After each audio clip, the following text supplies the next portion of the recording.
네. 저는 임시 제이스 김입니다. 네. 여러분 안녕하세요. 네. 저 임시 제이스 김이고요. 오늘 2020년 11월 9일 월요일 너무 기다리셨죠 지금? 저도 엄청 기다렸어요. 저희가 너무나 애정하는 우리 강사님이신데요. 오늘 강사님께서 또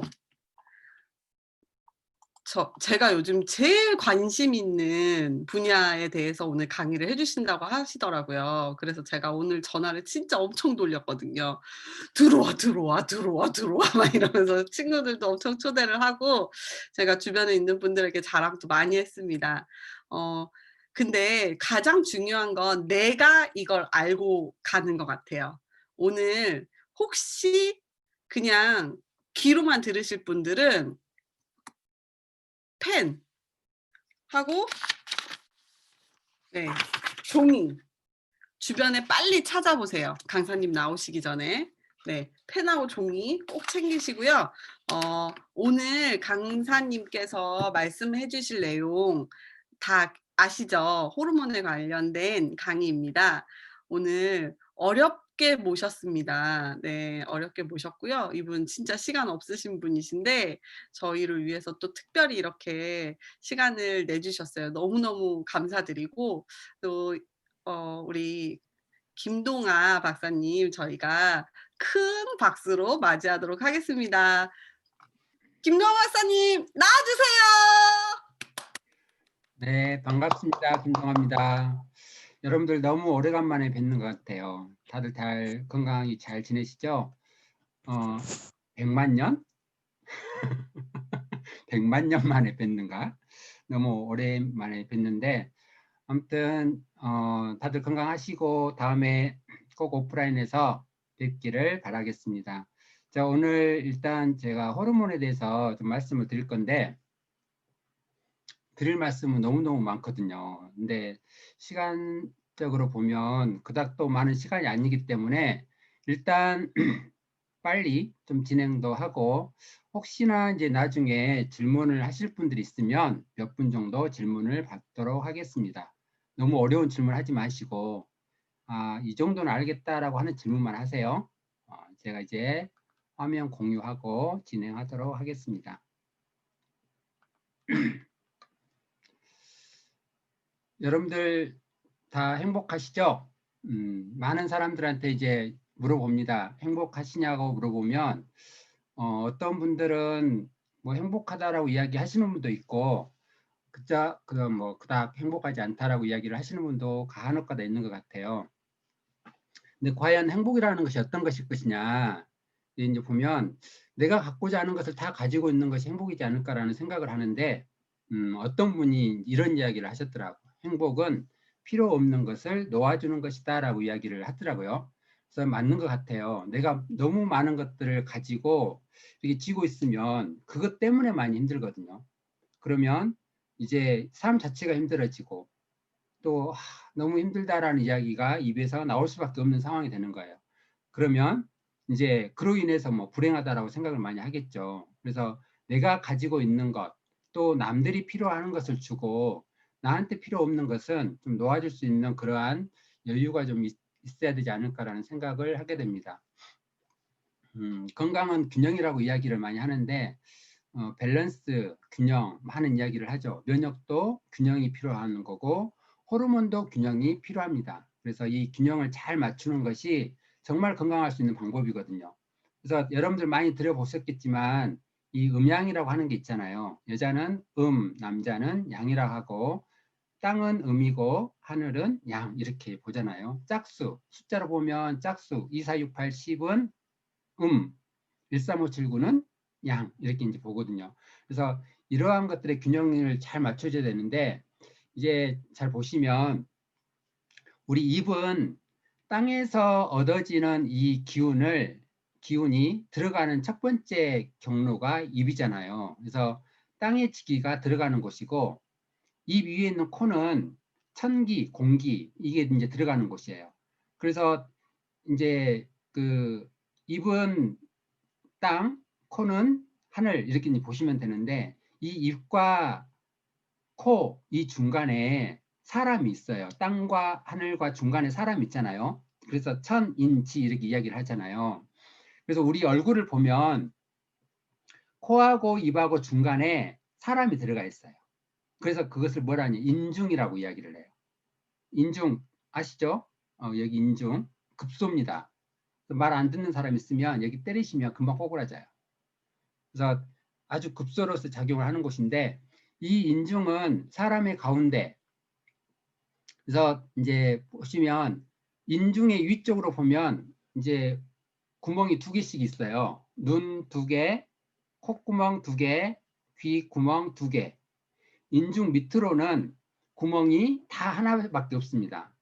그래서 두 개는 음을 많이 쓰라는 것이고 그래서 어떻게 냄새도 잘 맡아보고 또 두 눈으로 잘 살펴보고 두 귀로 귀담아서 잘 들어야 된다라고 이야기를 해요. 그래서 한 개는 이제 아껴 써야 된다라는 거예요. 입 아껴 쓰고 나머지 밑에 있는 모든 것들은 아껴 써야 된다라는 거예요. 근데 인중 밑에 있는 이 입을 첫 번째 이제 통로인 이 입을 그닥 아껴 쓰지 않는 것 같아요. 많은 사람들이 그래요. 그래서 내가 더 많이 말을 하려고 하고 또 내가 더 많이 먹으려고 하고 이것 때문에 문제예요. 그래서 모든 문제를 해결할 수 있는 가장 좋은 방법은 입을 꿰매버려야 되는 거예요. 그러면 큰 병도 안 걸립니다. 그리고 화도 그렇게 많이 일어나지는 않아요. 그래서 인중 아래로 양이 시작되는 지점이다라고 이제 이야기를 하거든요. 그래서 이 인간만사 입에서부터 시작된다라는 거예요. 그래서 입에서 먹을 것과 복도 들어오지만 화도 들락거리는 문이다라고 이야기를 하거든요. 그래서 구시화문이라고 하는데 입은 화가 들어오는 문이다. 그래서 정말 입 조심하고 혀를 감추고 말 조심하는 처세를 우리 삶의 기본으로 삼는 것이 정말 잘 사는 삶이다라고 이야기를 하고 있어요. 그래서 이 내가 내 입에서 어떤 말이 나오느냐에 따라서 우리 몸의 감정의 상태가 조절이 될 수도 있고 안 될 수도 있어요. 그럼 이 감정은 호르몬하고도 밀접하게 연관관계가 있습니다. 그래서 내가 어떻게 생각을 하고 어떤 말을 하느냐에 따라서 우리 몸의 호르몬은 균형이 맞아질 수도 있고 깨질 수도 있어요. 그래서 이 입을 잘 단도리를 좀 잘 하셔야 돼. 그래서 말이 깨끗하면 삶도 깨끗해진다라고 이야기를 했어요. 그래서 우리 용서하는 방법을 개발하면서 살아야 된다. 그래서 내 주위에 있는 사람들, 내가 나를 힘들게 하는 사람들, 이걸 용서해 줄 수 있는 그것도 힘이거든요. 그러한 에너지, 그러한 힘을 기르려고 노력을 해 보셔야 된다라는 거예요. 그래서 우리가 이제 살아가면서 사람을 만나는 것은 하늘의 책임이라고 이야기를 하고 이 만나는 것은 나의 어떤 의도대로 되는 건 아니니까 일단 만났어요. 그러면 그 사람하고 관계는 땅의 책임이라고 했어요. 그래서 이 땅의 책임이 뭐냐면 내 책임이라는 거예요. 그래서 사람을 인연을 가지고 만나게끔 해주는 것은 하늘의 책임이고 그것을 관계를 잘 유지해 주는 것은 나의 책임이다라는 거예요. 그래서 이 관계의 균형과 조화가 잘 필요하다라는 거예요. 이것을 균형과 조화를 잘 시키게 되면 삶 자체가 좋아진다라는 거예요. 그래서 만남의 책임은 하늘에 있고 관계의 책임은 사람에게 있다라는 이야기를 합니다. 그래서 우리가 살아가면서 어떠한 선택을 할 것인가 이제 이렇게 많이 좀 이야기도 많이 하죠. 그래서 사실은 옳은 선택인지 아니면 좋은 선택인지 이런 이야기를 많이 하는데 사실은 옳은 선택이라고 하는 것은 어떻게 보면 객관적이지가 않아요. 내 생각으로는 옳은 선택이지만 상대방의 생각으로는 옳은 선택이 아닐 수도 있는 거예요. 그래서 객관적이지 않습니다. 그래서 정말 중요한 것은 나한테서 최고의 좋은 선택을 하셔야 된다는 거예요. 그래서 매일매일 만나는 사람을 소중한 인격체로 인식을 하는 것이 필요한 거고 좋은 관계는 대가를 치를 때 만들어지는 결과이다라고 이야기를 했어요. 그래서 내가 상대방을 만났을 때 내가 얼마만큼의 대가를 치르냐에 따라서 그 관계는 잘 유지가 되는 거예요. 그래서 힘든 대가를 치르려고 노력을 해야 된다는 거예요. 근데 힘들지 않고 편안하게만 한다라고 하면 사실은 좋은 관계를 유지할 수가 없습니다. 그래서 상대방보다 더 힘든 일을 내가 하겠다라고 하면 정말 좋은 관계는 유지가 될 수가 있거든요. 그래서 좋은 것을 투자하면 반드시 좋은 관계가 맺어진다라고 합니다. 그래서 제가 지금까지 이렇게 이 입에 대해서 또 말에 대해서 이렇게 이야기를 한 이유가 호르몬은 이 말과 감정에 의해서 조절이 되는 거기 때문에 그러는 거예요. 그래서 내가 어떠한 말을 하느냐에 따라서 상대방이 감정이 좋아질 수도 있고 안 좋아질 수도 있어요. 그러면 내 말에 의해서 상대방의 감정의 상태가 안 좋아진다라고 하면 서로 호르몬의 문제는 생기는 거예요. 그래서 짜증나고 분노하고 열받고 해서 또 관계가 틀어지게 되는 겁니다. 그러면 어떻게 해요? 이제 나도 마찬가지고 상대방도 마찬가지고 심장 박동수도 빨라지고 또 열도 위로 오르고 이제 이러면서 여러 가지 문제가 일어날 수밖에 없습니다. 그래서 지혜로운 사람은 아무 때나 분노하지 않는다라고 했어요. 그리고 욕설과 비방을 잘 참는 것은 정말 지혜로운 삶이고 비방과 칭찬과 괴로움과 즐거움 이런 것도 지혜로운 사람은 결코 이런 것에 의해서 흔들리지 않는다라는 거예요. 그래서 남을 비판하고 또 비난하고 이런 것들은 사람으로서는 절대 해서는 안 되는 것 중에 하나거든요. 그래서 절대 남을 판단을 해서는 안 되는 거고 판단은 본인한테만 본인 스스로한테만 판단을 하셔야 되는 거예요. 그래서 남을 보고 내가 좀 부족하다 이러한 생각도 할 필요는 없는 거예요. 그래서 이제 호르몬에 대해서 여러분도 이제 많이 들어보셨겠지만 호르몬은 우리 몸을 제어하기 위해서 만들어지는 거거든요. 그래서 가게끔 만들고 수도하게끔 만들어주는 것이 호르몬인 거예요. 그래서 호르몬은 이 본래 가진 기능을 유지하고 또 이 세포의 운전 속도를 조절하는 작용을 하는 것이 호르몬입니다. 그래서 우리 몸을 움직이고 회복시키고 우리 몸 속의 환경의 항상성을 지켜주는 그러한 역할을 하는 거예요. 그래서 우리 몸은 잠자는 동안에 다시 태어난다라고 이야기를 하거든요. 그래서 잠을 좀 많이 자는 것이 정말 필요한데 많은 사람들이 이런 이야기를 해요. 죽으면 그냥 계속 눈 감고 있을 건데 내가 살아있는 동안이라도 최대한 많이 눈을 뜨고 있어야지. 이렇게 이야기를 하시는 분들이 있다. 그래서 최대한 많이 눈 뜨고 있으려고 하면 또 그렇게 한다라고 하면 빨리 병이 생기고 정말 건강하게 또 젊게 살 수가 없습니다. 그래서 잠자는 시간을 많이 이렇게 해서 훨씬 더 젊고 건강하게 오랫동안 사는 방법이 훨씬 더 지혜로운 거예요. 그래서 우리 몸을 다시 태어나게 하는 호르몬이 성장 호르몬이고 멜라토닌 호르몬이에요. 이 두 가지가 안티에이징 호르몬입니다. 그래서 내가 좀 더 건강하고 더 젊어지게끔 보이게끔 하는 것은 이 성장 호르몬과 멜라토닌이에요. 그래서 이 안티에이징 호르몬이 뼈가 굵어지고 근육이 붙고 키가 자라게끔 하는 호르몬이라고 보시면 되는 거예요. 그래서 수면 중에 면역 기능이 올라가고 이때 이제 활동하는 게 멜라토닌 호르몬입니다.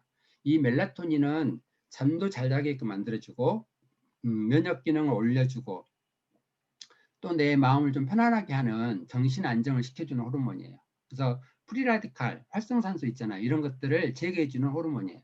그래서 노화가 지연되게끔 만들어주고 또 질병이 많이 생기지 않도록 만들어주는 것이다라고 보시면 돼요. 그래서 잠만 잘 자도 안티에이징이 된다라고 했거든요. 근데 이제 가장 큰 문제가 뭐냐면 이 낮과 밤을 거꾸로 사는 사람들한테는 정말 많은 문제가 일어나는 거예요.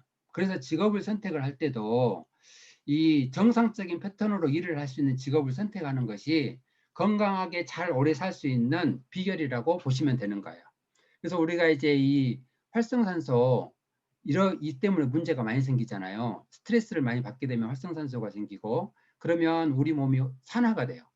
산화가 되면서 이 콜레스테롤이라든가 이제 지방들이 이제 문제가 생기는 거죠. 그래서 과산화 지질이 형성이 되고 이 과산화 지질이 혈관이라든가 내피 여기에 축적이 됩니다. 그러면 혈관이 좁아지겠죠. 혈관이 좁아지면 혈류가 줄어들어요. 혈류가 줄어들게 되면 관상동맥 질환, 뇌혈관, 복부 대동맥 혈관에 문제가 생겨서 협심증, 뇌경색, 복부 대동맥류 이러한 문제가 생깁니다. 이러한 문제가 생기면 뭐예요? 돌연사가 될 수가 있어요. 그래서 활성산소는 정말 내가 갑자기 죽을 수도 있는 이러한 문제를 일으킬 수 있다는 거예요. 그런데 내가 많이 생각을 하고 그냥 판단하고 이러면 이 앞 이마에서 생각하고 판단하고 이제 이렇게 하거든요. 그러면 이게 이제 뇌하수체하고 시상하부에 작용을 해요. 뇌하수체 시상하부를 자극을 시키게 되면 이게 어디로 가냐면 신장 콩팥 위에 있는 부신으로 갑니다. 부신으로 가면 그 부신에서 호르몬을 이제 만들어내는데 그 부신에서 만들어내는 호르몬이 뭐냐면 스트레스 호르몬이에요. 코르티졸 호르몬이라고 여러분들 많이 들어보셨잖아요. 그래서 코르티졸 이것은 스트레스 상황에서 대항에서 생성되는 호르몬이라고 보시면 되는 거예요. 그래서 부신은 이제 부신 수질, 부신 피질 이제 이런 게 있는데 여기에서 이제 그 부신에서 이제 만들어지는 호르몬, 스트레스 호르몬 때문에 그 림프가 유축이 되거든요. 림프는 우리 몸에 독소 노폐물을 배출하는 곳이에요. 그러면 독소 노폐물을 배출하는 림프가 유축이 딱 돼버리면 우리 몸에 독소 노폐물이 안 빠져나갑니다. 그럼으로 인해서 어떻게 독소 축적으로 인해서 또 다른 문제가 생기는 거예요. 근데 가장 큰 문제가 우리 몸에 독소 노폐물을 해독하는 장기가 간이거든요. 그래서 결론은 이 신장 위에 있는 부신의 문제로 인해서 간이 문제가 생기는 거예요. 그래서 첫 번째, 피곤하다라고 하는 것은 간 때문이 아닙니다. 일단 부신 때문에 그러는 거예요. 근데 방송에서는 항상 간 때문이라고 하잖아요. 근데 간의 입장에서는 너무 기분이 안 좋은 거예요. 나는 정말 잘해주려고 최선을 다해서 노력해 주는데 맨 나 때문이라고 하니까 별로 기분이 안 좋아요. 그래서 일반적으로 피곤한 것은 신장 때문이에요. 부신 때문에 그러는 거예요. 그래서 신장의 기능을 좋게끔 해주고 호르몬의 균형을 잘 유지시켜주는 것이 덜 피곤하게 만드는 거라고 생각을 하시면 되는 거예요. 그래서 이 부신에서 만들어지는 호르몬이 이제 알도스테론이라고 하는 게 있거든요.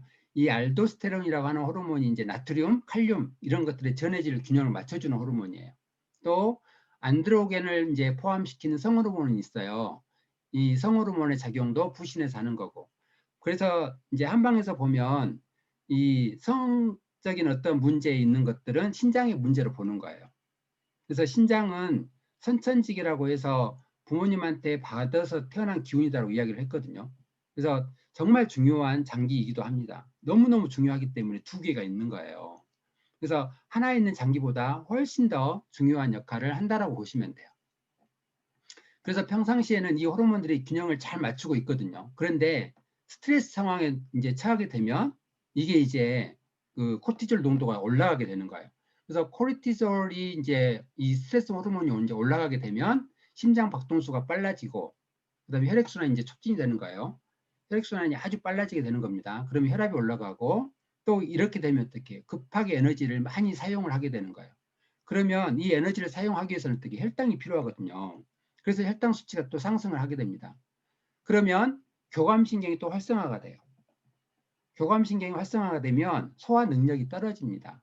그러면 일시적으로 면역계로 돌아가는 에너지도 이제 줄어들게 되는 거예요. 왜냐하면 소화 쪽에 에너지를 많이 쓰다 보니까 대사를 시키는 곳에 에너지는 적게 이게 가게 되거든요.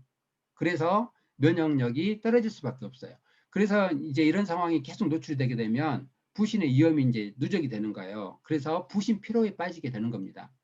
그래서 부신 피로가 이제 되면 근육통이라든가 생리통, 그러니까 이제 특히 여성분들이 생리통이 좀 아주 심하게 나타난다. 전에는 안 그랬는데 그런다라고 하면 너무 과하게 스트레스를 많이 받고 있는다든가 또 호르몬의 불균형으로 생리통이 심하게 일어날 수가 있습니다.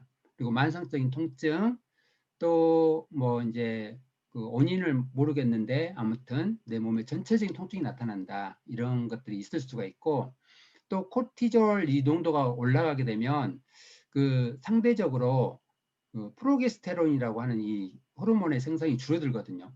그래서 생리통뿐만 아니라 여성 질환이 많이 유발될 수가 있는 거예요. 그래서 아까 말씀드렸던 것처럼 교감신경이 항진이 돼서 소화 기능이 떨어지고 만성적으로 염증 상태에 노출이 되는 거예요. 나 아침이 되면 너무너무 일어나기가 힘들다. 이러시는 분들도 이 부신의 문제예요. 금방 좀 괜찮았다가 또 금방 피곤해진다. 이런 것도 마찬가지고 우울증, 불면증도 이 코티졸 호르몬 때문에 이런 문제가 생길 수가 있습니다. 이제 이렇게 되게 되면 너무 이제 단 음식을 찾게 되는 거예요. 그리고 아주 매운 음식을 찾게 되고 짠 음식을 찾게 되는 거예요. 그래서 이 코티졸 때문에 이 알도스테론 기능 때문에 염분이 모자라다고 느끼게 되는 거예요. 그러면 짠 음식을 우리가 많이 먹게 되는 거예요. 그래서 경제 상황이 안 좋고 내가 힘들 때는 사람들이 많이 매운 음식을 찾아요. 짠 음식을 찾고 아주 자극적인 음식을 찾을 수밖에 없는 겁니다. 그리고 이제 또 하나의 문제가 뭐냐면 이 코티졸 농도가 많이 올라가게 되면 이제 혈당이 올라가거든요. 이 혈당이 올라가게 되면 우리 몸의 조직이 분해가 돼요. 조직이 분해가 되는데 제일 먼저 분해가 되는 게 뭐냐면 콜라겐이 분해가 됩니다. 그래서 과도하게 스트레스를 받게 되면 콜라겐이 분해가 돼. 그래서 주름이 많이 생기는 거예요. 다행히 이제 콜라겐 제품이 있어서 여러분들 많이 드시면 돼. 근데 이제 문제는 돈이 많이 들어가니까 스트레스를 적게 받고 좀 덜 피곤하게 만드는 것이 필요한 겁니다. 그래서 남을 비난하고 판단하고 생각이 많고 이렇게 하시면 안 된다니까. 그러면 나만 늙어지는 거예요. 그래서 콜라겐이 분해가 되고 그러면 이제 우리 눈 밑에는 피부 조직이 아주 얇거든요. 그러면 이 피부 조직이 얇은 곳에 콜라겐이 분해가 되니까 어떻게 여기가 이제 검게 보이는 거예요. 그러면 다크서클이 생기는 거예요. 그래서 다크서클이 생기는 것도 부신의 문제다라고 보시면 돼요. 그래서 다크서클이 생기는 것은 첫 번째 부신의 문제, 스트레스 많이 받아서 부신의 문제, 또 하나는 소화기계 문제로 인해서 다크서클이 생기는 거예요. 위가 안 좋으신 분들이 다크서클이 생겨요. 그리고 눈 밑이 두툼하게 되는 겁니다.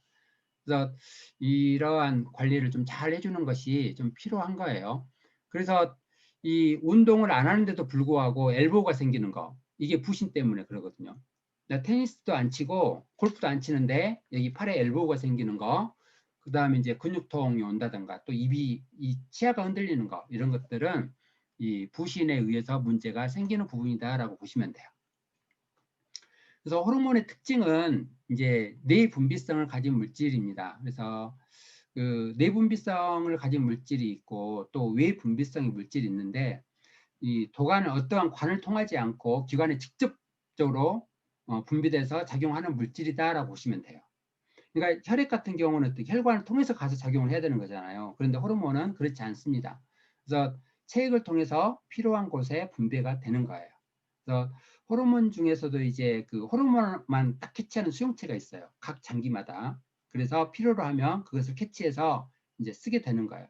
그래서 표적 세포 유전자의 움직임을 컨트롤하게 되는 거고 또 자가분비성이 있습니다. 그래서 분비되는 장소에서 그대로 작용하는 거예요. 간에서 분비가 되면 간에서 작용하는 거고 뭐 심장에서 분비가 되면 심장에서 작용하고 이제 이러는 거예요. 그래서 여러분들 이제 아시겠지만 심장에서도 호르몬이 분비가 돼요. 그래서 심장에서는 호르몬이 분비가 안 될 것 같다라는 생각을 하시는 분들이 되게 많은데 심장에서도 호르몬이 분비가 됩니다. 그래서 이제 내가 어떤 사람을 만났는데 너무 마음에 들어요. 이제 이렇게 마음에 들면 그리고 이제 처음 만나는데 아무튼 마음에 들고 기분도 좋고 하면은 가슴이 벌렁벌렁 하잖아요. 심장이 벌렁벌렁 합니다. 그러면 심장 박동수가 빨라지게 되면 그 염분을 배출하라는 그 이 신호 호르몬을 이제 분비하게 되는 거예요. 그러면 이제 이 염분 배출을 어떻게 해야 돼요? 이제 소변으로 배출해야 되잖아요. 그래서 화장실을 자주 왔다 갔다 하게 되는 거예요. 그래서 이제 상대방을 처음 만났는데 그래서 소개팅을 하거나 미팅을 하는데 너무 화장실을 들랑달랑 한다라고 하면 내가 마음에 있구나라고 생각을 하시면 돼. 그런데 화장실 안 가고 그냥 축 치고 앉아 있으면 별로 마음에 없는 겁니다. 그래서 그 사람 그렇게 판단하셔도 됩니다. 다 그러지는 않은 거니까 또 100%또 그렇게 하지는 마시고. 그래서 호르몬은 이제 우리 몸에 뭐 60종 이상을 생산한다라고 하는데 60종보다 훨씬 더 많은 이제 호르몬 종류를 생산하고 있습니다. 그래서 화학적인 메신저로서 역할을 하게 되는 거고 세포와 장기의 지속적인 활동을 조율시켜주는 항상성 기능을 하고 있는 거예요. 그래서 심장 박동, 호흡의 조절, 혈압 조절, 신진대사, 또 뭐 스트레스 조절, 면역 체계 자극에서 면역 체계를 조절시켜주는 이러한 역할을 이제 호르몬이 하는 겁니다.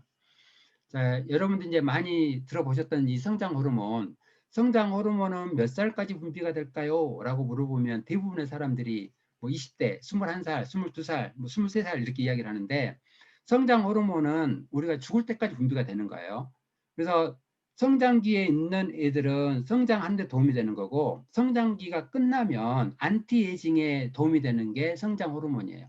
그래서 나이가 먹어서도 성장 호르몬이 잘 분비가 되시는 분들은 본 나이보다 훨씬 더 젊고 건강하게 사는 거예요. 그래서 성장 호르몬이 잘 분비가 되게끔 하려면 잠을 많이 주무시라는 거. 새벽에 너무 늦게까지 자지 말고 조금 일찍 잠자리에 드는 것이 필요합니다.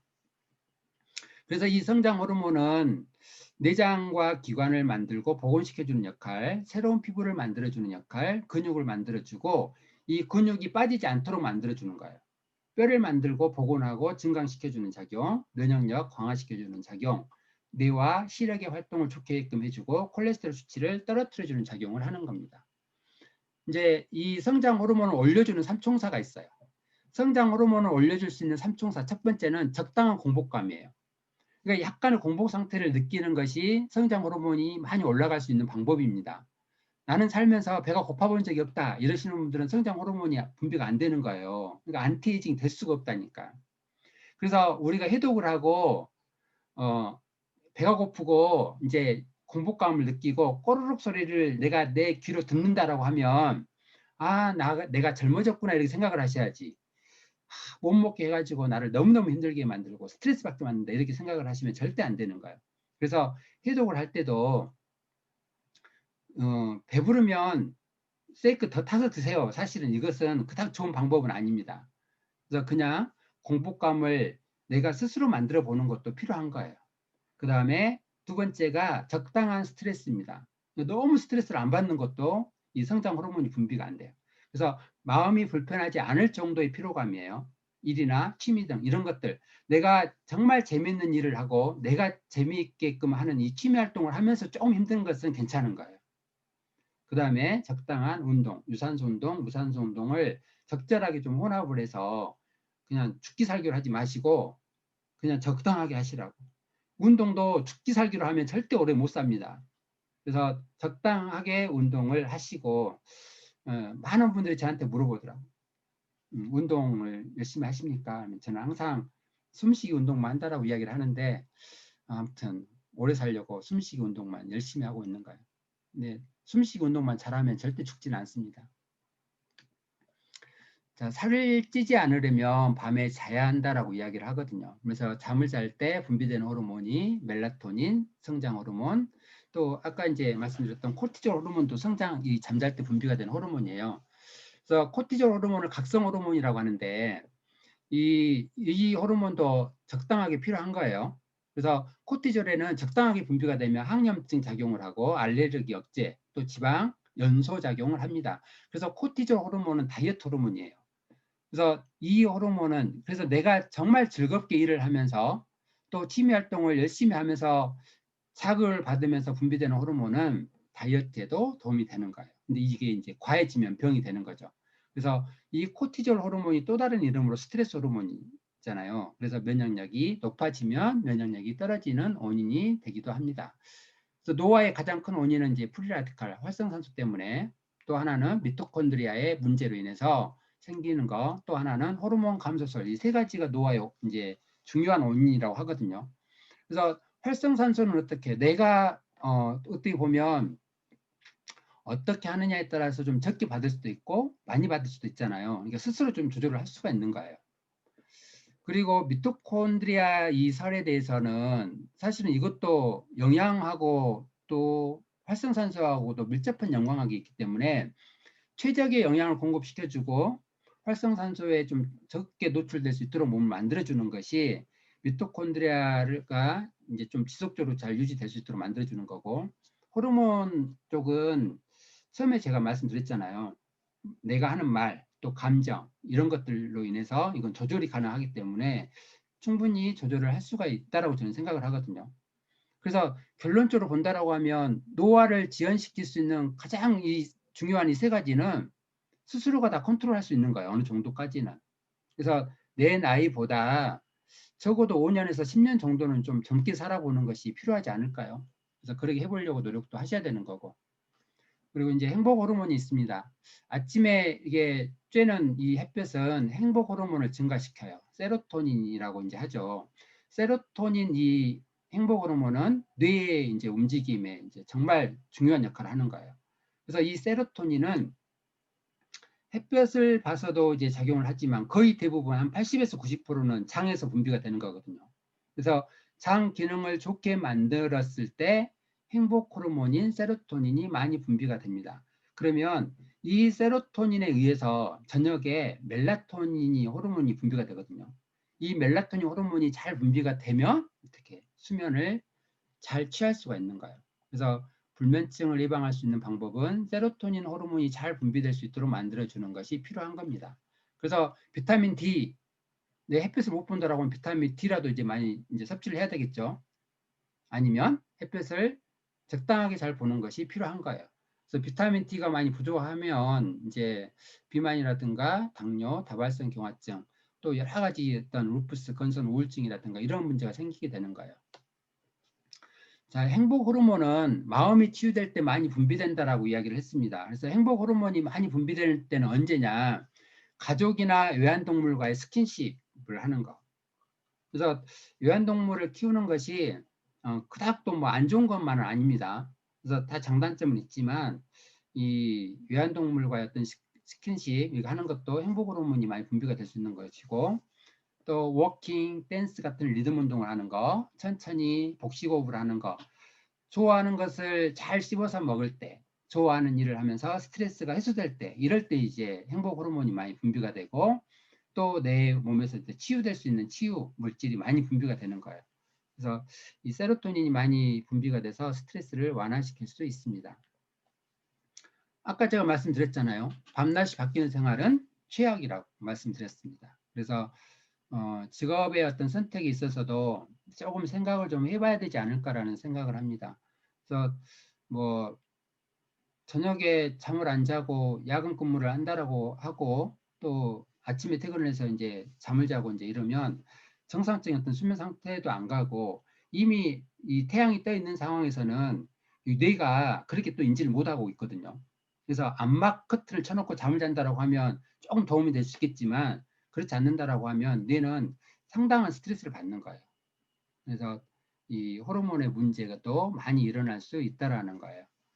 그다음 이제 인슐린에 대한 부분은 여러분들 많이 들어보셔서 이제 아시겠지만 이 인슐린의 이제 작용이 컨트롤이 좀 잘 되게끔 하려면 일단은 좀 잠을 잘 주무시는 것이 필요합니다. 그래서 인슐린 쪽에 문제가 생기면 일단 수면 시간이 좀 짧아지거든요. 그래서 수면의 질도 저하가 되고 혈당 수치는 상승을 하게 되는 거예요. 식습관을 좀 규칙적으로 이렇게 하는 것이 좀 필요한 거고, 그래야 인슐린, 이 호르몬의 밸런스가 깨지지 않거든요. 그래서 시도 때도 없이 먹는 거 이런 것들은 좀 삼가를 좀 하셔야 되는 거예요. 지속적으로 간식을 먹는 것도 마찬가지입니다.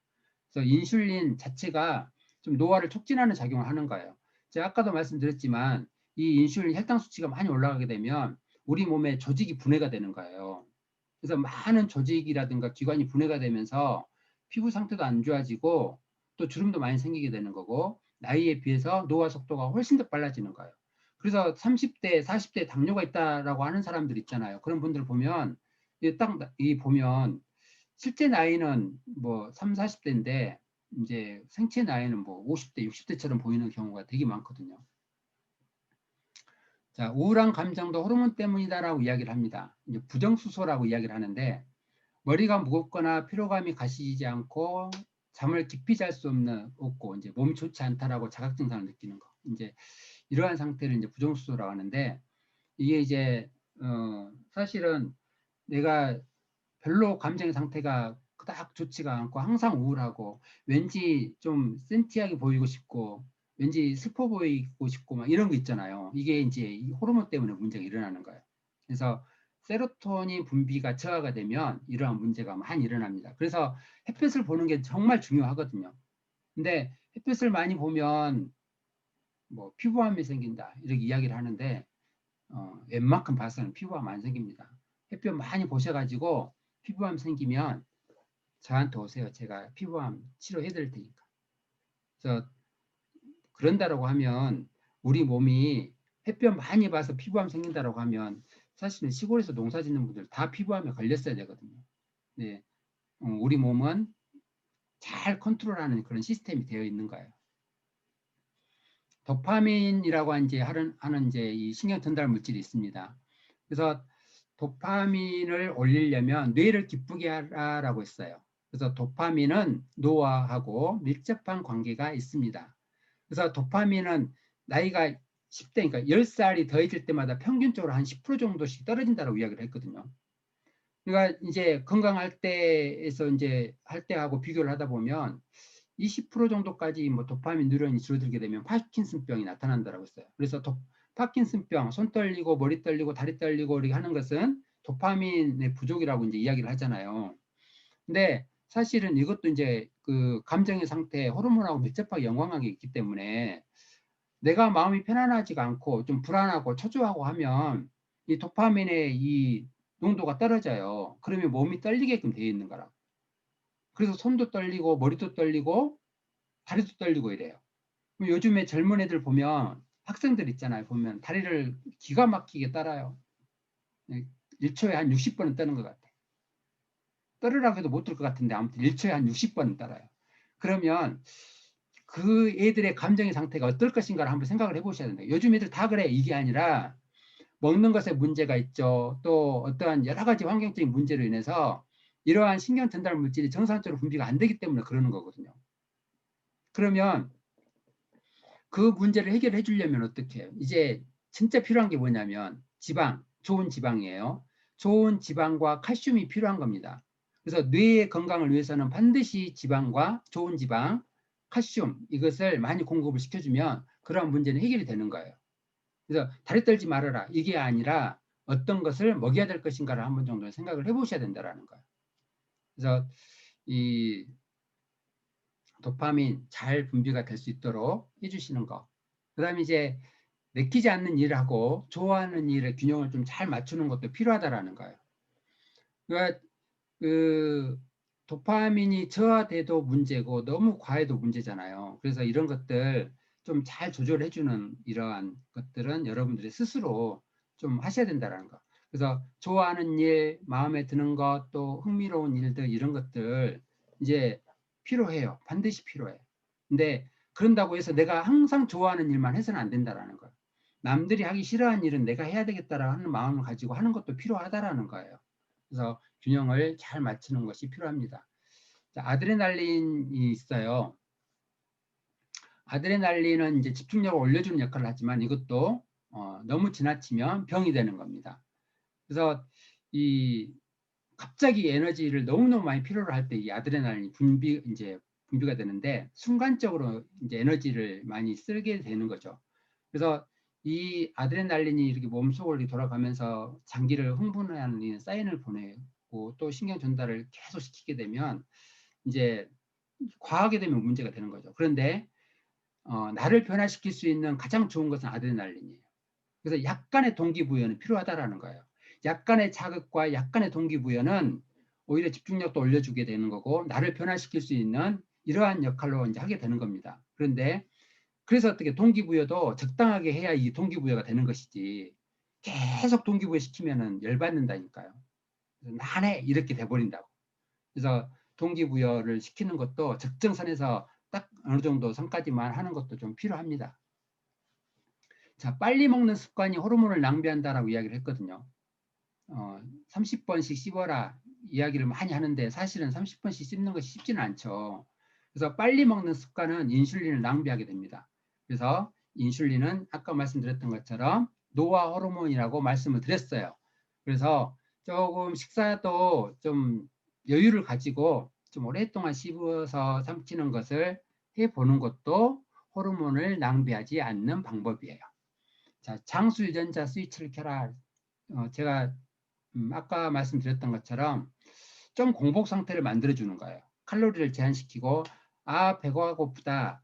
내 뱃속에서 꼬르륵이라고 하는 소리가 들린다라고 하면 장수 유전자 스위치가 ON이 되는 거예요. 근데 배부르다. 배가 터질 것 같다. 이러면 장수 유전자 스위치는 오프가 됩니다. 그래서 약간의 공복 상태를 유지시켜주는 것은 장수 유전자 스위치를 ON 시킬 수 있는 방법이에요. 그래서 칼로리를 제한시키고 영양의 균형을 잘 맞춰주고 색깔 있는 식품들, 항산화 작용을 하는 것들이죠. 그래서 브로콜리, 뭐 양파, 코코아, 녹차, 커피 이런 것들 좀 균형 있게 섭취를 해주는 것이 필요해요. 디하이드로에피 안드로스테론이라고 하는 DHEA 이게 이제 안티에이징 호르몬이거든요. 그래서 호르몬의 두목이라고 합니다. DHEA가. 그래서 이 DHEA에서 안드로스테나이온이라고 하는 호르몬이 분비가 되고, 자, 이제 왼쪽에 보면 에스트로겐이 있죠. 여성 호르몬. 또 오른쪽은 테스토스테론, 남성 호르몬. 에스트로겐에서 에스트리올이 분비가 되고, 테스토스테론에서 에스트랄디올이 분비가 되는 거예요. 그래서 에스트로겐과 이 테스토스테론 이 두 가지가 균형이 잘 맞춰져야 되는 거예요.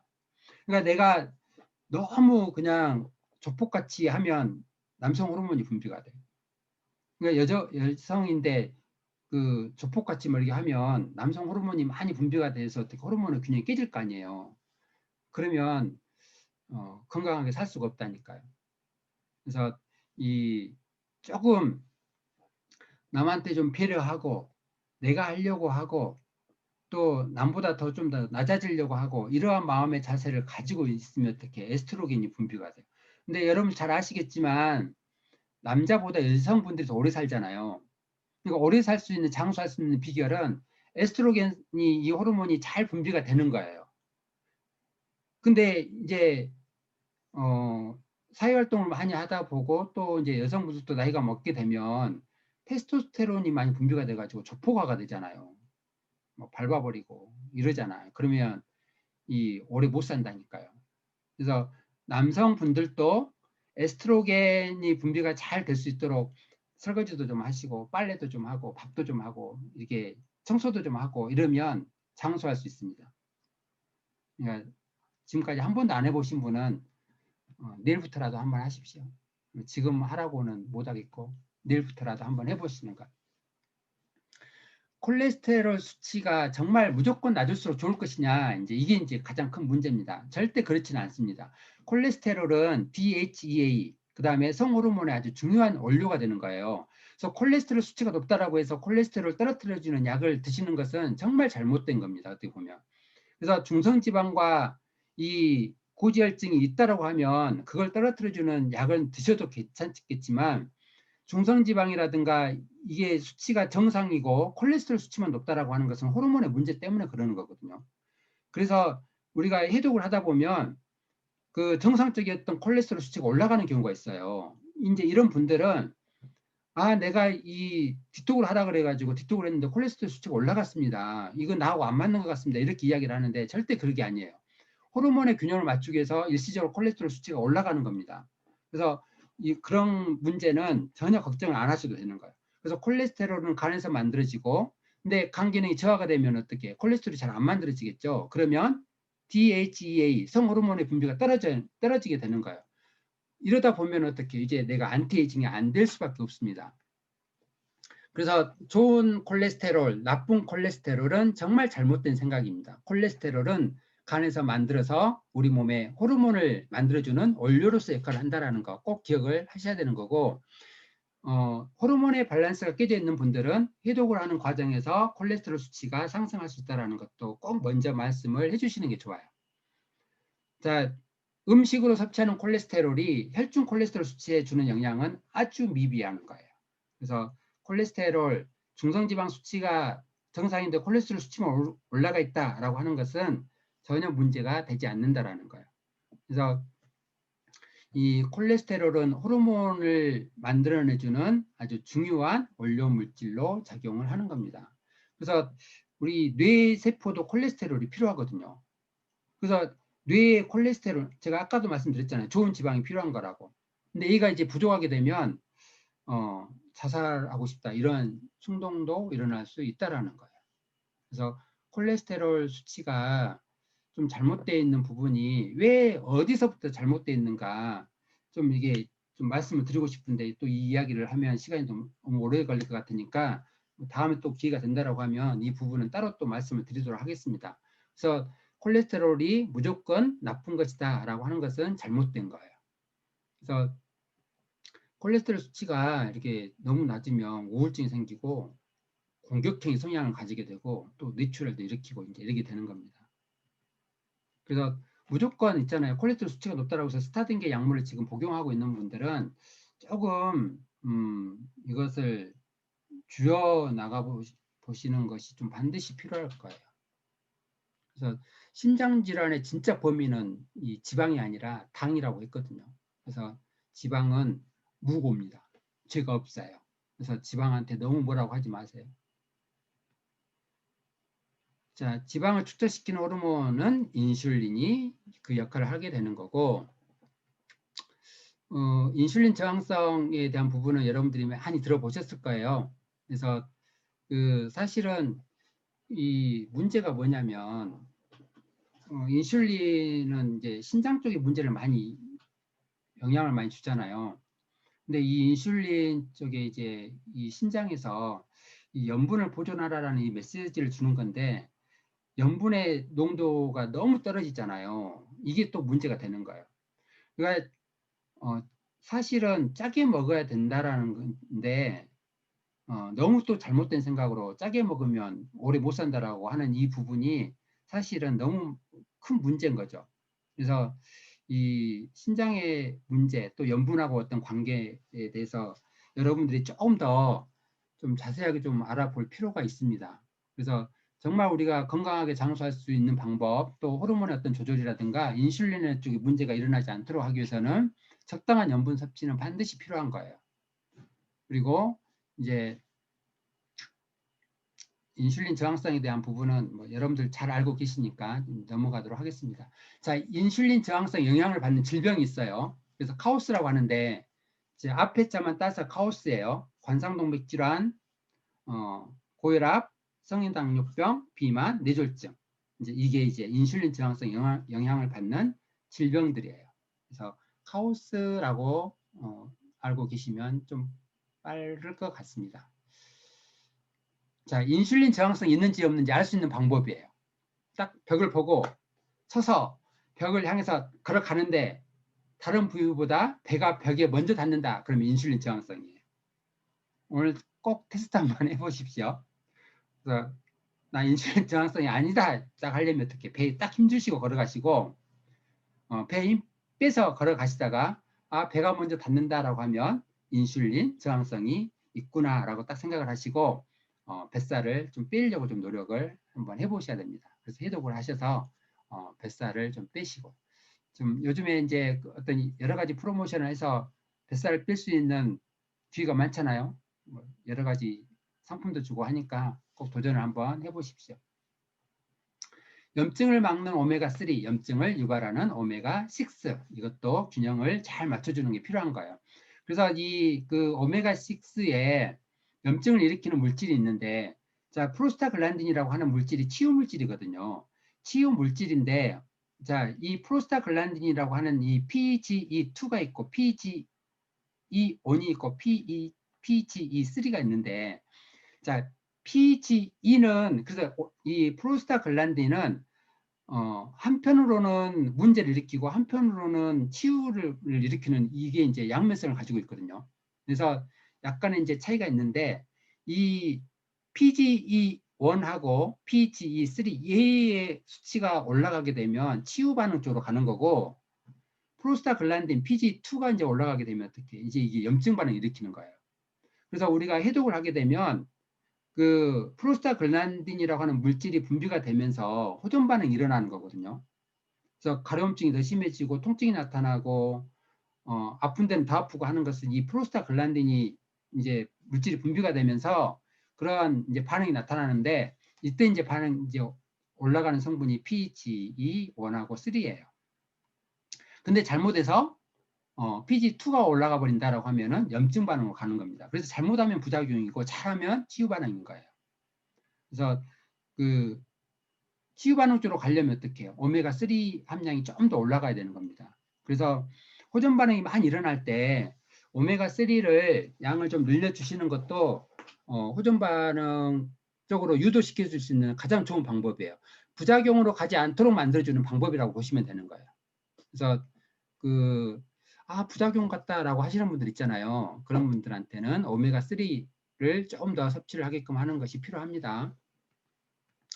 자, 콜레스테롤 제가 아까 말씀드렸던 내용인데 자, 이 콜레스테롤이 그 뼈하고 호르몬의 원료로서 작용을 하는 부분이거든요.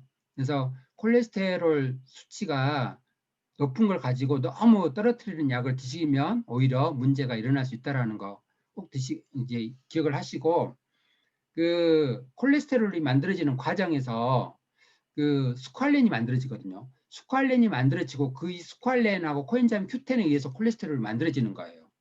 그런데 콜레스테롤을 떨어뜨려주는 약은 먹으면서 또 스ኳ알렌하고 이 코엔자임 Q10을 또 별도로 드시는 분들이 있는 거예요. 그래서 스타딘계 약을 먹으면 스ኳ알렌도 안 만들어지고 코엔자임 Q10도 안 만들어지는 거예요. 이 경로가 차단이 되는 거거든요. 그래서 콜레스테롤 약 먹으면서 스ኳ알렌 먹고 코엔자임 Q10 먹는 것은 정말 어떻게 보면 이건 돈만 낭비하는 겁니다. 그래서 콜레스테롤 약을 드시는 분들은 조금 줄여보려고 노력을 하시는 것이 필요해요.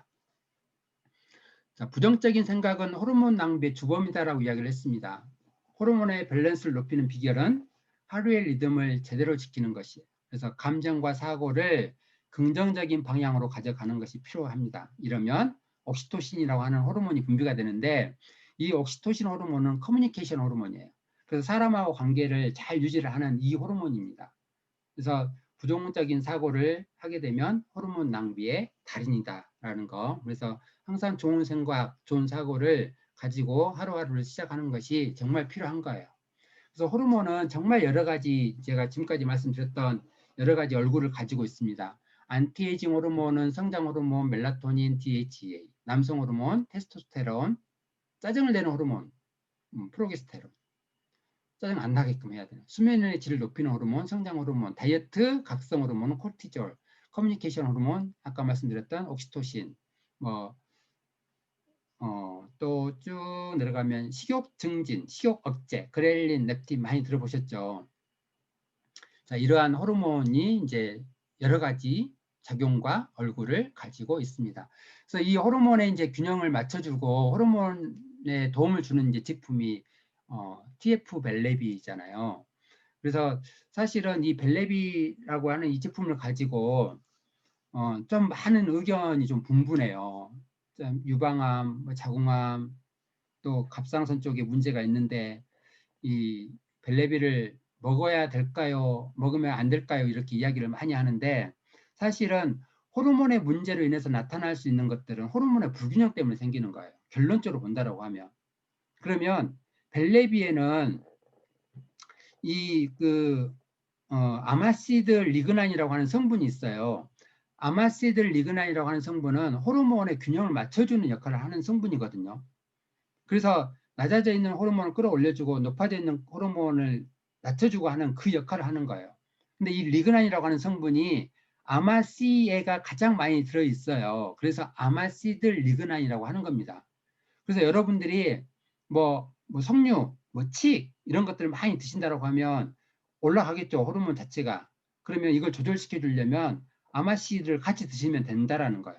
그래서 벨레비는 호르몬에 문제가 있어서 어떠한 문제가 생겼다라고 하면 그걸 조절해주는 역할이 있기 때문에 뭐 유방암이나 자궁암이나 갑상선암이 있는 분들은 오히려 드셔야 되는 거예요. 이걸 먹어야 될지 말아야 될지 많은 이제 의견이 분분한데 드셔야 되는 겁니다. 그리고 칼슘 디글루카레이트 이 성분이 뭐냐면 이것도 조절시켜주는 역할을 하거든요. 내가 너무 화나고 짜증나는데 그러지 않도록 만들어주는 역할을 하는 거예요. 그래서 우리가 간이 안 좋은 사람들이 별것도 아닌데 화를 많이 내고 짜증내고 막 이러거든요. 그래서 이 짜증과 화내는 것을 떨어뜨려 줄 수 있는 게 칼슘 디글루카레이트예요. 그래서 제품 중에서 간 쪽에 도움이 되는 거 있잖아요. 슈퍼디, RVO 거기에 칼슘 디글루카레이트가 포함이 돼 있어요. 그래서 같이 섭취를 해줘도 많은 도움이 될 수 있습니다. 이제 아까 제가 말씀드렸던 뇌 쪽에 호르몬의 작용으로서 뇌 쪽에 영향을 미칠 수 있는 게 이제 칼슘이거든요. 칼슘과 오메가 3 지방산이에요. 그래서 칼슘, 우리 활성산소가 많이 생기게 되면 몸이 산화가 되는데 산화가 되지 않고 다시 알카리성으로 만들어주기 위해서는 칼슘이 필요한 겁니다. 그래서 암 환자의 거의 대부분 90% 정도는 칼슘 부족이에요. 칼슘 부족이라고 하는 것은 뭐냐면 몸이 그만큼 산화가 되어 있는 거고 알칼리화 되어 있지 않다라는 겁니다. 그래서 환경적인 어떤 부분에 또 감정의 부분에 내 몸이 산화가 되지 않도록 만들어주는 것이 필요하고 또 그런 환경에 노출되어 있으면 내 몸을 알칼리성으로 만들어주는 이 칼슘을 좀 잘 섭취를 해주는 것이 그걸 예방할 수 있는 방법이다라고 보시면 돼요. 그래서 칼슘과 마그네슘의 부족으로 인해서 거의 대부분의 정신질환은 생깁니다. 우울증이라든가 자폐증, 뭐 뇌졸중, 파킨슨병, 뭐 아무튼 여러 가지 어떤 정신과적인 어떤 문제는 칼슘과 마그네슘 부족으로 일어나는 경우가 상당하게 많아요. 그래서 이 아무것도 하지 않아도 젊어 보이는 사람의 비결은 호르몬하고 연관관계가 있다라는 거예요. 그래서 불필요한 노화가 진전되지 않도록 하는 것, 우리 몸은 상상 이상으로 정말 정밀하게 만들어져 있어요. 상상을 초월할 정도입니다. 그래서 이걸 균형을 잘 맞춰줄 수 있는 시스템을 다 가지고 있어요. 이게 이제 호르몬이거든요. 근데 이 호르몬의 균형을 맞춰줄 수 있는 것은 누가 하느냐? 내가 스스로 할 수 있는 거예요. 내가 어떻게 감정을 잘 조절을 하고 관계 형성을 어떻게 하느냐에 따라서 이게 균형을 잘 맞춰줄 수 있는 거예요. 그래서 젊게 사느냐 아니면 그렇지 않느냐, 이것은 누구 탓이겠어요? 모든 것은 내 탓이에요. 내가 너 때문에 힘들다, 내가 너 때문에 그냥 폭삭 늙어버렸다, 이런 말은 절대 안 통하는 겁니다. 누구 때문이에요? 나 때문이에요. 그래서 한꺼번에 모든 것을 변화시키는 것은 쉽지가 않습니다. 그래서 좀 하나하나씩 좀 바꿔 나간다라고 하면 지금보다 훨씬 더 건강해지지 않을까라는 생각을 해요. 그래서 이 감정 조절을 잘 시키는 것이 필요한데, 정말 우리가 살아가면서 너무너무 힘들 때가 있잖아요. 정말 펑펑 울고 싶을 때가 있어요. 진짜 울고 싶을 때 남자는 평생에 3번만 울으라고 하는데 3번만 아니에요. 정말 울고 싶을 때가 있어요. 그런데 그걸 참고 있는 것은 절대 내 몸에 도움이 되지 않아요. 그래서 울고 싶을 때 우는 것이 정말 필요한 거고, 하늘에 정말 시커먼 먹구름이 끼어 있어요. 근데 그 먹구름을 없앨 수 있는 방법이 뭐냐면, 비가 내리면 먹구름은 없어집니다. 그래서 내 마음 속에, 내 가슴 속에 시커먼 먹구름은 없앨 수 있는 방법은 어떻게? 그냥 통곡을 하면서 울어야 되는 거예요. 그냥 통곡을 하면서 정말 울고 싶을 때 그냥 눈물이 안 나올 때까지 울면 어떡해? 내 가슴에 있는, 내 마음속에 쌓여있는 먹구름은 거쳐지는 거예요. 그래서 참는 것보다는 정말 힘든 사람이 있다, 내 주위에 힘든 사람이 있다라고 하면 그 사람을 울게끔 만드는 것이 그 사람을 정말 잘 치유를 하는 거고, 그 사람을 생각하는 거예요. 울고 있으면 왜 울어? 이러지 마시고 어깨를 내어줄 수 있는 그 부분이 필요한 겁니다. 그래서 같이 울 수 있는 또 그런 감정의 어떤 소통의 관계가 정말 중요하게 작용을 하는 겁니다. 그래서 내 마음속의 먹구름은 눈물로 쏟아내면 가슴에 무지개가 뜬다라고 했어요. 그래서 우리가 스스로 우리게 내 주위에 있는 사람한테 내 어깨에 머리를 대고 울 수 있도록 만들어주는 사람이 사람을 치유시켜 줄 수 있는 사람인 거예요. 그냥 벨레비 먹어라, 이게 아니에요. 물론 벨레비도 필요하겠지만 어깨를 내어주는 그런 마음이 정말 중요하고 필요합니다. 인생에서 고수와 하수가 있다라고 이야기를 하거든요. 고수에게 인생은 놀이터고 하수에게는 전쟁터다. 고수는 일을 바로 실천하지만 하수는 일을 말로만 하고, 고수는 화를 내지 않지만 하수는 찡그리면서 살고, 고수는 뭘 해줄까 생각하지만 하수는 뭘 해달라고 손을 내밀고, 고수는 손해를 보고 살지만 하수는 절대 손해보지 않는다. 내가 살면서 고수로 살 것인지 아니면 하수의 삶을 살 것인지, 이것도 나의 선택입니다.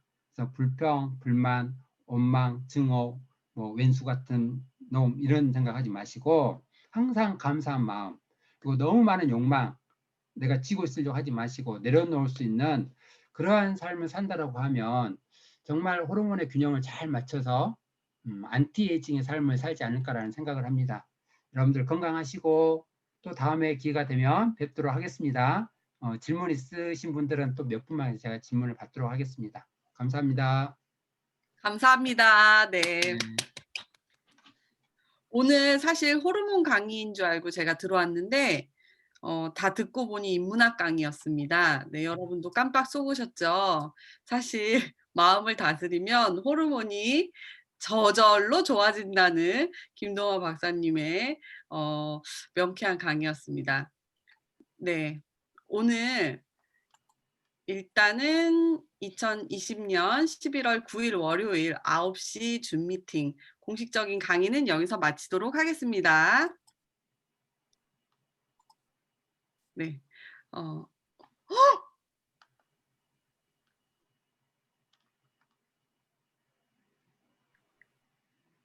마이 갓.